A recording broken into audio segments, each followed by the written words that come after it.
Nós e tudo que nos rodeia estamos expostos à radiação. E nosso planeta está presente na atmosfera, no solo e nas rochas. É o fenômeno da radioatividade que produz a energia que aquece o núcleo da Terra. Há elementos radioativos em alimentos, como a banana, e em objetos da vida cotidiana, como as fibras sintéticas da sua roupa e os números que brilham no seu relógio. Mas por que essa radiação não costuma nos afetar? E o que significou para a humanidade descobri-la e usá-la?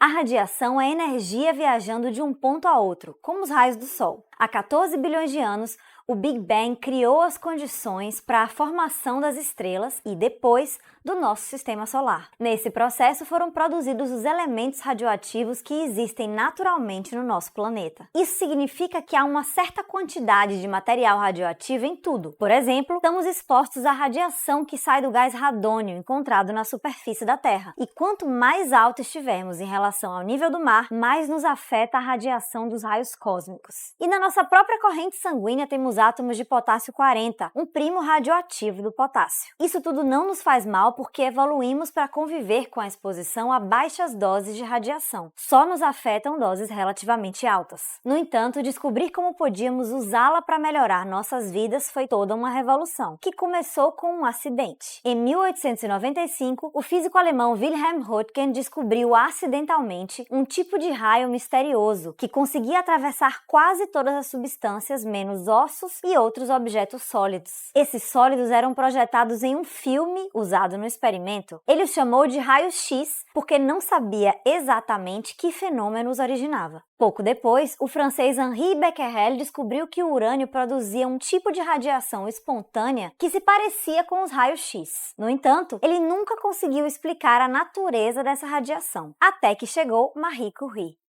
Em 1898, a física e matemática polonesa decidiu pesquisar o fenômeno em um pequeno laboratório em Paris, mesmo sem ter bolsa, salário ou filiação a uma instituição. Seu marido, o físico Pierre Curie, se uniu a ela na empreitada. Juntos, eles descobriram o polônio e o rádio, dois novos elementos que emitiam milhões de vezes mais radiação do que o urânio. Eles chamaram essa emissão espontânea de radiação de radioatividade e descobriram que ela era, na verdade, uma propriedade do átomo. Para entender isso, vamos mergulhar na composição do átomo. Os átomos têm um núcleo formado por prótons e nêutrons e orbitado por partículas menores, os elétrons. Os prótons têm carga elétrica positiva, os elétrons carga negativa e os nêutrons não têm carga.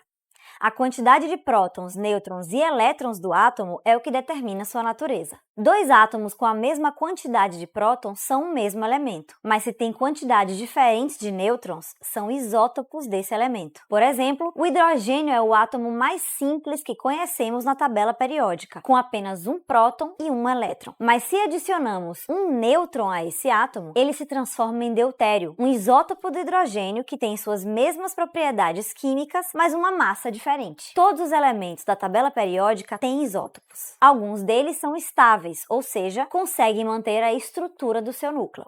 Tanto o hidrogênio como o deutério são eletricamente neutros, porque as cargas do seu próton e de seu elétron se anulam. Se eliminarmos o elétron desse átomo, ele se torna um íon de hidrogênio com carga positiva, ou seja, suas propriedades químicas mudam. Para isso acontecer, precisamos que um tipo de radiação interaja com esse elétron com energia suficiente para mandá-lo para longe do núcleo, tipos como os raios ultravioleta, os raios X, os raios gama e os raios cósmicos. Eles podem mudar quimicamente um átomo, por isso, têm a capacidade de destruir células humanas ou causar câncer, por exemplo. Esse tipo de radiação é chamada de ionizante. Também há tipos de radiação como as ondas de rádio comuns, as micro-ondas, os raios infravermelhos e o espectro da luz visível a nossos olhos. Eles podem fazer átomos vibrarem, mas não causam mudanças na sua estrutura. E como um elemento pode ser radioativo? Alguns isótopos de elementos têm combinações de prótons e nêutrons que são instáveis. Os átomos desse elemento se desintegram naturalmente para ficarem estáveis, e ele pode se transformar em outro elemento. Quando isso ocorre, ele libera energia em forma de radiação, que pode ser ionizante.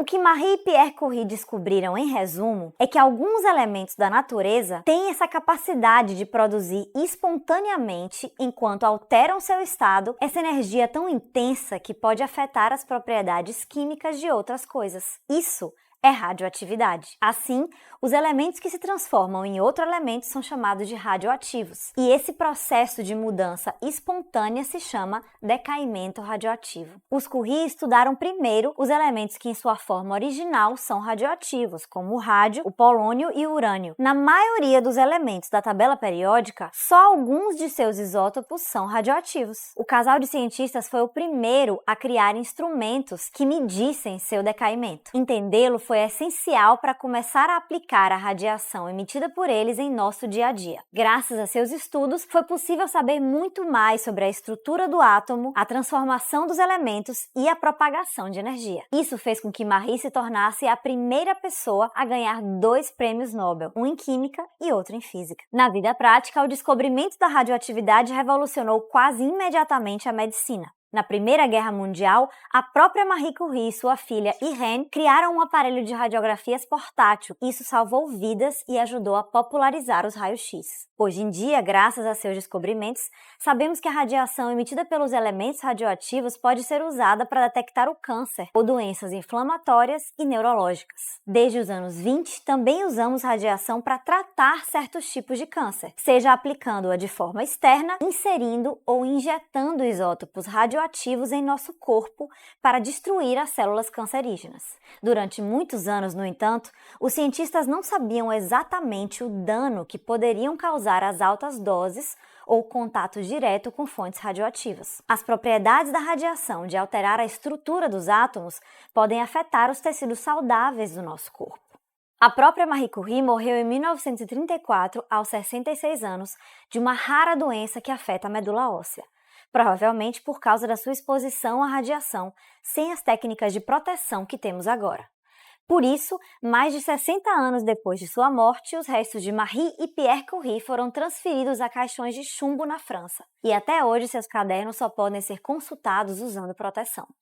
Desde o descobrimento da radioatividade, nosso principal desafio é como usá-la de maneira segura e responsável. Alguns consideram a energia nuclear como uma das melhores alternativas aos combustíveis fósseis, mas ela também é uma das mais polêmicas por causa do manejo dos resíduos radioativos produzidos no processo. As plantas nucleares também não estão livres de riscos, como se viu no acidente de Chernobyl nos anos 80 ou mais recentemente em Fukushima, no Japão. Mas o maior acidente radioativo da história, fora de uma usina nuclear, ocorreu em uma clínica abandonada em Goiânia, no Brasil, quando 2 catadores de um ferro velho retiraram uma cápsula com quase 20 gramas de césio-137 de um aparelho de radioterapia. A exposição à radiação contaminou 249 pessoas e deixou 14 gravemente feridas. 4 morreram nas semanas seguintes. Mas a Associação de Vítimas do Césio-137 acredita que mais pessoas podem ter sido afetadas pela radiação. Para muitos, as bombas de Hiroshima e Nagasaki são o legado mais terrível do avanço científico causado pelo descobrimento da radioatividade. Marie Curie acreditava que, uma vez compreendida, a radioatividade só poderia trazer benefícios para a sociedade. E desde que entendemos o que é e como se produz radiação, conseguimos empregar seu poder para melhorar nossas vidas e, inclusive, salvá-las, mas também para destruí-las.